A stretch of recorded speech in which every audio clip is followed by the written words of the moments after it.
तो आज की सबसे बड़ी खबर यही है कि एक तरफ बजट सत्र की शुरुआत हो रही है, अब से 1 घंटे बाद शुरुआत होगी, लेकिन इस बीच विपक्षी दलों ने ये कहा है कि वो राष्ट्रपति के अभिभाषण का बहिष्कार करेंगे। कुल मिलाकर 19 दल अब तक ये कह चुके हैं कि राष्ट्रपति के अभिभाषण का वो बॉयकॉट करेंगे। हालांकि अब इसमें बीएसपी भी शामिल हो गई है। कल जो 16 दलों के नाम आए थे उसमें बीएसपी का नाम नहीं था। कांग्रेस समेत अन्य विपक्षी दलों ने राष्ट्रपति के अभिभाषण के बहिष्कार का कल ऐलान किया। अब इसमें बाद में आम आदमी पार्टी, शिरोमणि अकाली दल और बीएसपी भी शामिल हो गए हैं। तो कुल मिलाकर अब ये 19 दल हैं जो नाराजगी जता रहे हैं कि जिस तरह से कृषि कानून इससे पहले पास हुए थे, अब तक सरकार की जो स्ट्रैटेजी रही उसके खिलाफ विरोध जताते हुए राष्ट्रपति के अभिभाषण में, जो कि परंपरा है एक, जब बजट सत्र की शुरुआत होती है उससे पहले राष्ट्रपति अभिभाषण देते हैं जिसमें सरकार की बजट को लेकर सोच और आगे अर्थव्यवस्था को लेकर क्या प्लानिंग रहेगी उसकी एक झलक उनके भाषण में दिखाई देती है। लेकिन इस रस्मी रवायत का भी विरोध कर रही है विपक्षी पार्टियां।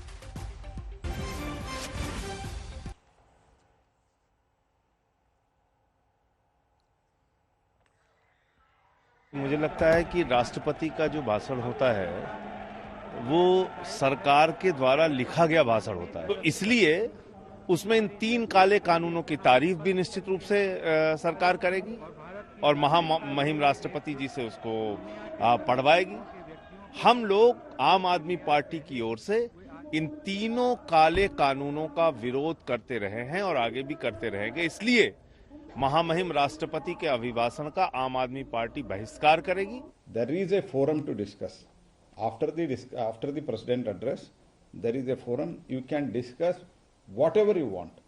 And we are in the BAC, whatever time is decided, that government is ready to accept. It is 10 hours, 10 hours, 12 hours, 12 hours.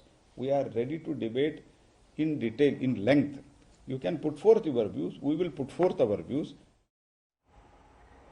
तो आज इसी पर हम चर्चा करेंगे। हमारे साथ तमाम खास मेहमान जुड़ चुके हैं पैनल पर। बीजेपी से हमारे साथ प्रेम शुक्ला आ गए हैं, हमारे साथ कांग्रेस पार्टी से आलोक शर्मा जी आ गए हैं, रिजू दत्ता हमारे साथ मौजूद हैं टीएमसी से, और लव कुमार सिंह हमारे साथ जेडीयू से इस वक्त जुड़ गए हैं। आलोक जी, सबसे पहले आपके साथ में शुरुआत करना चाहूंगी। कांग्रेस समेत 19 विपक्षी दल हो गए हैं जो राष्ट्रपति के अभिभाषण का विरोध कर रहे हैं। कुछ अलिखित से नियम है या उन्हें परंपराएं कह लीजिए कि राष्ट्रपति के अभिभाषण में विपक्ष भी मौजूद रहता है, लेकिन जब आप इस बात को लेकर कह रहे हैं कि आप विरोध करेंगे, बहिष्कार करेंगे, क्या संदेश आप देना चाहते हैं?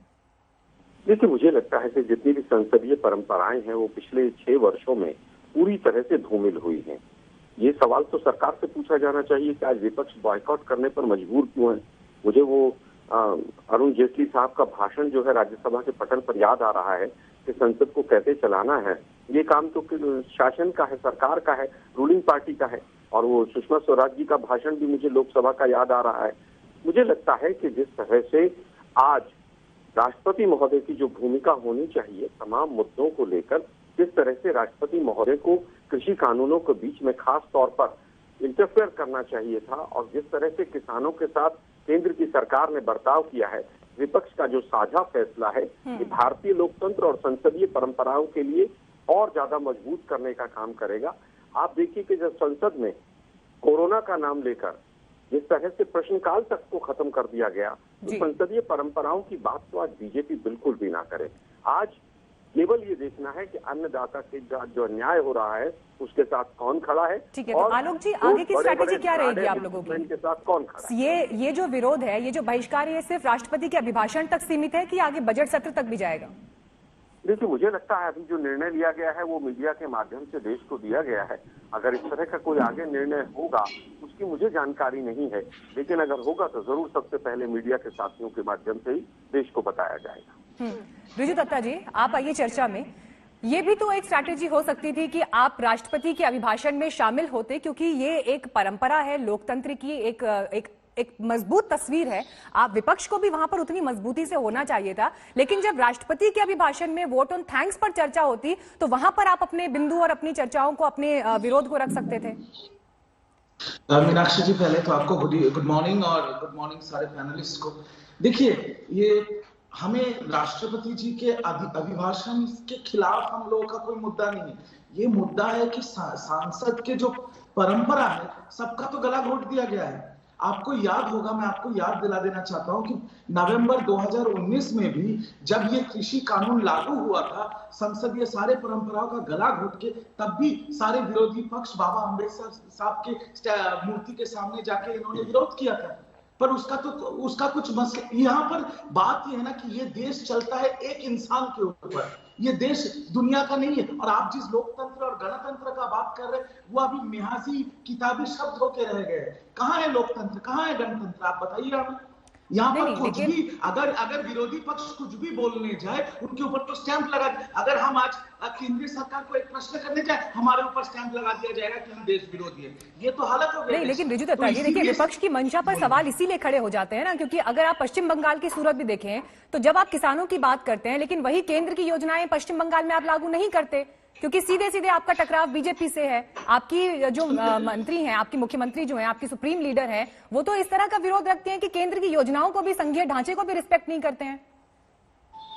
मीनाक्षी जी, इसीलिए तो मंशा पर सवाल खड़े होते हैं। मैं बता रहा हूं आपको, ये जो केंद्रीय सरकार है, जो अभी बीजेपी की सरकार हम बोल सकते हैं, ये जो बीजेपी की सरकार है, ये लोग किसानों को सिर्फ झूठा दिलासा दे रहे हैं। ये लोग झूठे लॉलीपॉप देके वोट्स खरीदने चाह रहे हैं। हमारे बंगाल में दीदी ने जो कृषक बंधु योजना चलाया है, उसमें 73 लाख किसान तो इस योजना के अंदर में है। उनको 2 लाख रुपए का लाइफ इंश्योरेंस भी मिल रहा है, उनको 5,000 रुपए एकड़ के हिसाब से मिल रहा है। और पीएम किसान योजना में सबसे 27 लाख किसान को सुविधा मिलेगी। यहाँ पर तो 73 लाख किसान ऑलरेडी हमारे बंगाल में है। हमारे जो स्टेट के टीएमसी का स्टैंड क्या है? ये जो विरोध है, ये बहिष्कार सिर्फ राष्ट्रपति के अभिभाषण तक रहेगा या आगे बजट सत्र में भी जाएगा? क्या स्टैंड है आप लोगों का? हमारा स्टैंड ये है कि हम ये जो 3 काले किसान कानून, किसान विरोधी कानून है, हम इसके खिलाफ हैं, हम किसान के साथ हैं। और जब तक केंद्रीय सरकार और बीजेपी सरकार ये कानून वापस नहीं ले लेता, हम लोग किसान के साथ रहेंगे। और जितना विरोध करना चाहिए, हम लोग सारे ऑपोजिशन साथ मिलकर करेंगे। प्रेम शुक्ला जी, ये बड़ी चुनौती तो अब सरकार के लिए भी है। कृषि कानून को लेकर जो विरोध सड़क पर दिखाई दिया, और अब जब बजट सत्र आ रहा है, जहां पर अर्थव्यवस्था को लेकर एक मजबूत चर्चा होनी चाहिए, गंभीर चर्चा होनी चाहिए, क्या बजट सत्र की कीमत पर कृषि कानूनों पर चर्चा होगी? देखिए, जिस तरह से यहाँ भारत के विपक्ष का विरोध के लिए विरोध करने का जो संवैधानिक अधिकार है, उसका भी हम सम्मान करते हैं। इनको चर्चा तो करनी नहीं है। किसान बिल पर आज तक कांग्रेस बिंदुवार चर्चा करने के लिए तैयार हुई क्या? संसद ये पवित्र सदन था, जहां पर अगर उनको चर्चा ही करनी थी तो बिंदुवार चर्चा कर सकते हैं, लेकिन चर्चा करने की उनमें शक्ति ही नहीं है। कांग्रेस के जो शीर्ष नेतृत्व है, वो तो जो महत्वपूर्ण विधेयक होते हैं उसमें चर्चा के समय इटली भाग जाता है। पिछली बार संसद के अधिवेशन के समय कांग्रेस का नेतृत्व कहां था? इटली भाग गया था। तो जिसको भारत की संसदीय परंपराओं में आस्था ही नहीं हो, जो तानाशाही, लेकिन यही आरोप तो सर वो आपके ऊपर लगाते हैं ना। यही आरोप तो वो आपके ऊपर लगा रहे हैं कि राज्यसभा में आपने भी तो ध्वनि मत से जो है पास करा दिया कानून। उस पर जो चर्चा होनी चाहिए थी संसद के अंदर, वो नहीं हुई। हम तो चर्चा नहीं, वो तो चर्चा करने के लिए हम तैयार ही थे। ध्वनिमत से पारित होने वाला पहला विधेयक है क्या संसदीय इतिहास में भारत के? ध्वनिमत से पारित होने वाला, या कांग्रेस के कार्यकाल में कभी ध्वनिमत से कोई विधेयक नहीं पारित हुआ है क्या? अध्यादेश कोरोना काल में आया सर, जल्दबाजी में आया। कोरोना का नहीं, अध्यादेश जो है, जब संसदीय सत्र नहीं होता है तो अध्यादेश आते कोई पहली बार आया क्या इस तरह का अध्यादेश? जब संसद जो का सत्र आहूत नहीं होता है, ऐसे समय में आवश्यक जो कानून है उनको अध्यादेश के स्वरूप में लाया जाता है। ये तो डॉक्टर बाबा साहब आम्बेडकर ने संवैधानिक शक्तियां जो संसद को और सरकार को दी है, उसमें स्पष्टता से इसका उल्लेख है। तो क्या पंडित जवाहरलाल नेहरू से लेकर उनके कार्यकाल से लेकर डॉक्टर मनमोहन सिंह के कार्यकाल तक कभी कोई अध्यादेश जो है वो कांग्रेस की सरकार ने नहीं लाया था क्या? राहुल गांधी जरा पढ़ ले अपना संसदीय इतिहास। अपने नाना के जमाने से लेकर अपने माता जी के कार्यकाल में, उनकी रिमोट से जब सरकार चलती थी, जब वो बिलों को फाड़कर फेंक दिया करते थे, बच्चों का खिलौना लोकतंत्र को समझते थे, भारत की कैबिनेट का सम्मान नहीं करते थे, भारत का प्रधानमंत्री। ठीक है, आलोक जी इस पर रिस्पॉन्ड करिए फटाफट। प्रेम शुक्ला जी ये आरोप लगा रहे हैं विपक्ष पर भी कि आप लोग चर्चा से भाग जाते हैं, आप लोग चर्चा में हिस्सा ही नहीं बनते हैं। बहिष्कार ये सिर्फ आपके विरोध का एक सांकेतिक तरीका है, वहीं तक आप लोग सिमट जाते हैं। मीनाक्षी जी, एनडीए की जो सरकार आई पिछले 5 वर्ष, सबसे ज्यादा पार्लियामेंट्री आवर्स काम हुआ है उसके अंदर। शायद प्रेम भाई को पता नहीं है, रिकॉर्ड जरा चेक करना। यूपी 1 और यूपी 2 में इन्होंने संसद को नहीं चलने दिया, लेकिन हमने, चाहे वो एफडीआई वाला बिल हो, चाहे जीएसटी वाला बिल हो, जहां हम समर्थन दे सकते थे हमने समर्थन दिया। उसके बाद इन्होंने कहा कि साहब वो बिल जो है वो ऑर्डिनेंस से तो बार बार आते रहे। एग्रीकल्चर पे 4 बिल आए हैं इस सरकार के, 3 ऑर्डिनेंस आए लैंड एक्विजिशन बिल पर 2014-2015 में, हर 6-6 महीने के बाद, और एक 5 जून को कौन सा बिल आया जिस समय पर कोरोना है और इतना इंपॉर्टेंट बिल है।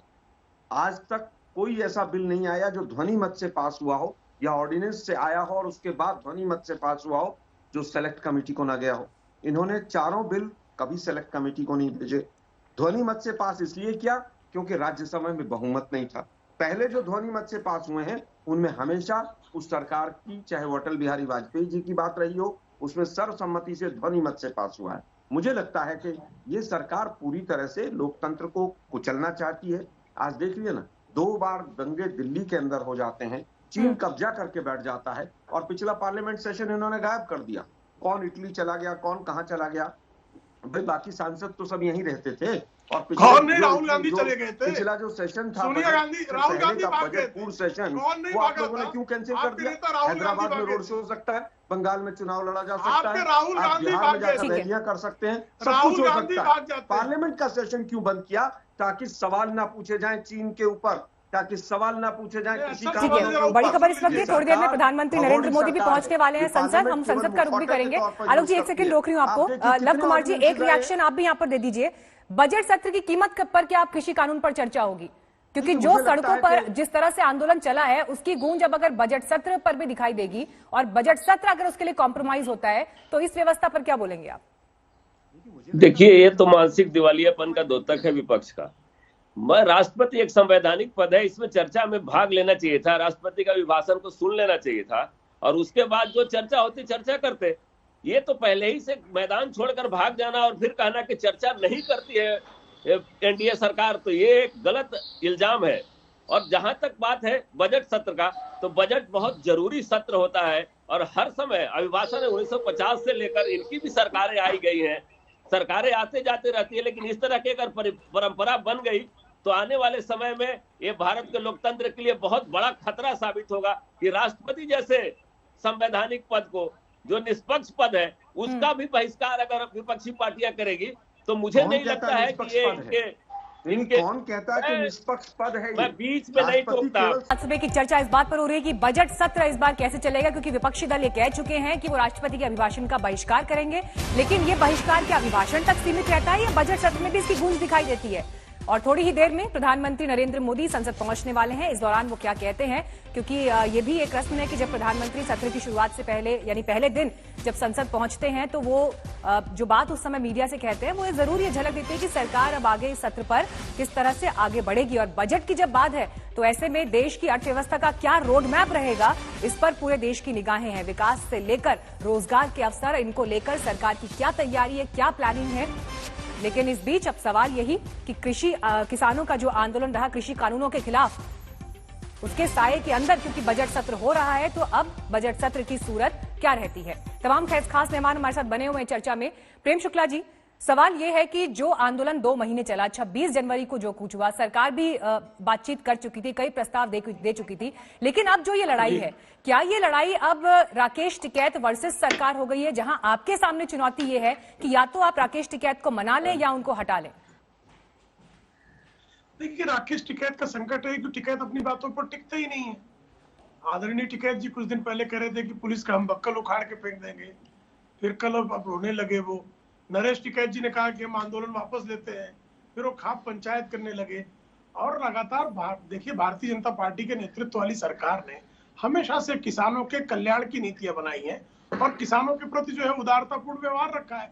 आप देख रहे हैं 11 चक्रों की वार्ता हुई और लगातार बिंदुवार हम किसानों के अधिनियम पर बात करने के लिए तैयार रहे और 18 महीने तक जो है किसानों के इस कानून को स्थगित करके उनसे बिंदुवार चर्चा कि आपके क्या प्रस्ताव है, आपके प्रस्तावों को समाहित करके किसानों का कल्याण करें।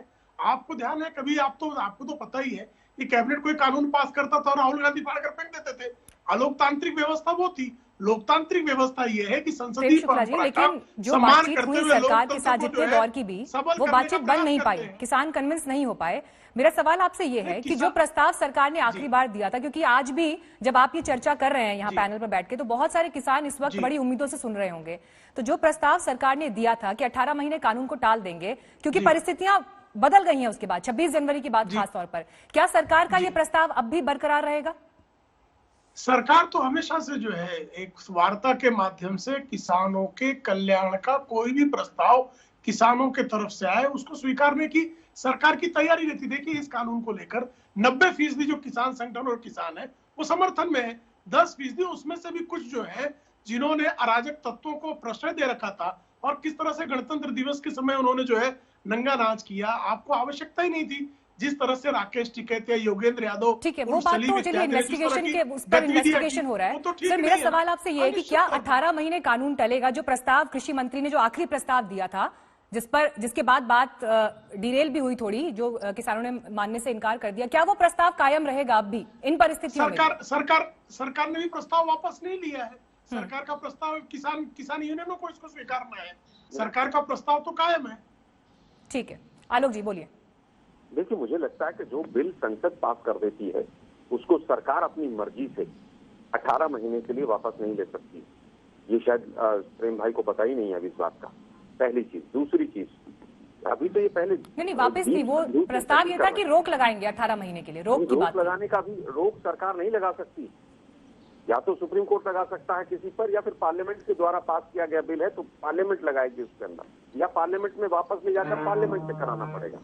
इन्होंने पराली और बिजली के ऊपर कहा कि हमारी सहमति हो गई, आज तक कोई एडमिनिस्ट्रेटिव ऑर्डर नहीं आया मीनाक्षी जी, किसानों को कहीं तसल्ली मिलती, लेकिन इस साथ खड़े हैं किसानों पे, लाठी चलवाएंगे, पानी, उनको टुकड़े टुकड़े गैंग खालिस्तानी सब कुछ कहेंगे, लेकिन इस साथ खड़े हुए हैं।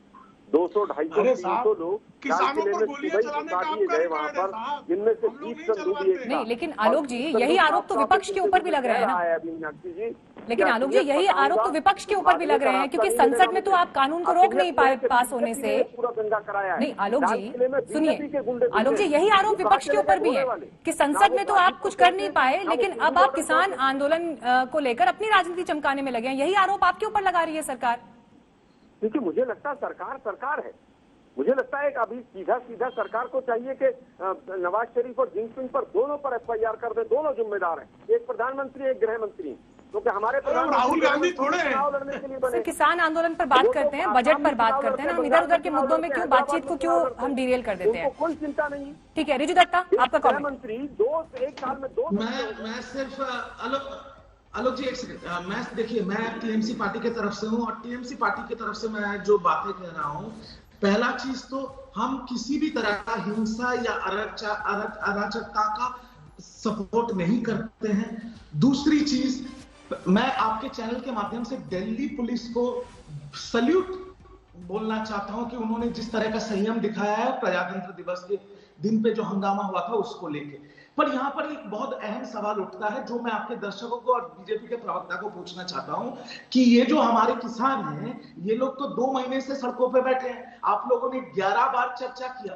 पर चर्चा का पहला दिन से तो ये लोग बोल रहे हैं कि ये कानून को आप वापस लाइए, पार्लियामेंट में दूसरा बिल लाके ये कानून को वापस लाइए। आप लोग 11 बार क्या चर्चा किया? अगर आप चर्चा में इसलिए बैठ रहे हैं कि आपको आपका ही मुद्दा रखना है, तो चर्चा का क्या मतलब है? नहीं, लेकिन रिजू दत्ता जी अब सवाल तो इस मंशा पर भी उठ रहे हैं कि जो नेता बातचीत की टेबल पर बैठ रहे थे, अगर यहाँ पर वेस्टेड इंटरेस्ट शामिल थे, बातचीत को अगर जानबूझकर सक्सेसफुल नहीं होने दिया जा रहा था अपनी राजनीति के लिए, अपने आप को चमकाने के लिए, तो फिर इसका मतलब वो बातचीत भी सही दिशा में नहीं जा रही थी। ये आरोप भी किसान संगठनों के ऊपर है ना। क्या इस बात को पूरी तरह से नजरअंदाज किया जा सकता है? जितने गंभीर आरोप लगे हैं, जो तस्वीर 26 जनवरी के दिन दिखाई दी, क्या आपको लगता है कि वो पूरी तरह से वैसा ही दिखाया जा रहा था जैसा कि बयानों में नजर आता है? देखिए मीनाक्षी जी, कोई भी ये जो चर्चे पे कोई भी चाहे किसी भी इंटरेस्ट को लेके पहले दिन से तो मुद्दा एक ही है कि ये काले कानून आप वापस लें, और तो कोई मुद्दा था ही नहीं। तो कौन वेस्टेड में जा रहा है? हम लोग तो बोल रहे हैं हम हिंसा ना अराजकता का सपोर्ट करते हैं, पर आपको ये चीज सोचना पड़ेगा कि मीनाक्षी जी, हमारे जो गृह मंत्री है उनके घर से एग्जैक्टली 80 मिनट की दूरी पे सिंघू बॉर्डर है। वो तो एक बार भी वहां जाके किसानों से बात नहीं किया, वो आ जाते हैं बंगाल में रैली करने और किसान के घर पे खाना खाने। अरे सर, मंत्री बात कर रहे हैं ना, ये तो कृषि मंत्री वो मंत्री का तो नरेंद्र सिंह तोमर बैठ रहे हैं बैठक में, उसके अलावा पीयूष गोयल बैठे हैं, जो संगठन ऑथोराइज है किसानों की तरफ से, जो 40 संगठन आए हैं उनके प्रतिनिधि वहां बैठे हैं। आप क्या चाह रहे हैं कि सीधे गृह मंत्री हर बैठक में बैठेंगे? तो आप एक चीज बताइए, गृह मंत्री ने भी बुलाया ही था एक बार बैठक के लिए। तो 26 जनवरी को जो हंगामा हुआ दिल्ली में, जब हमारा पूरा दिल्ली जल रहा था, वहां पर गृह मंत्री क्या कर रहे थे? क्या ये केंद्रीय सरकार और गृह मंत्री की कानूनी व्यवस्था का बहुत बड़ा मतलब नाकामी नहीं है?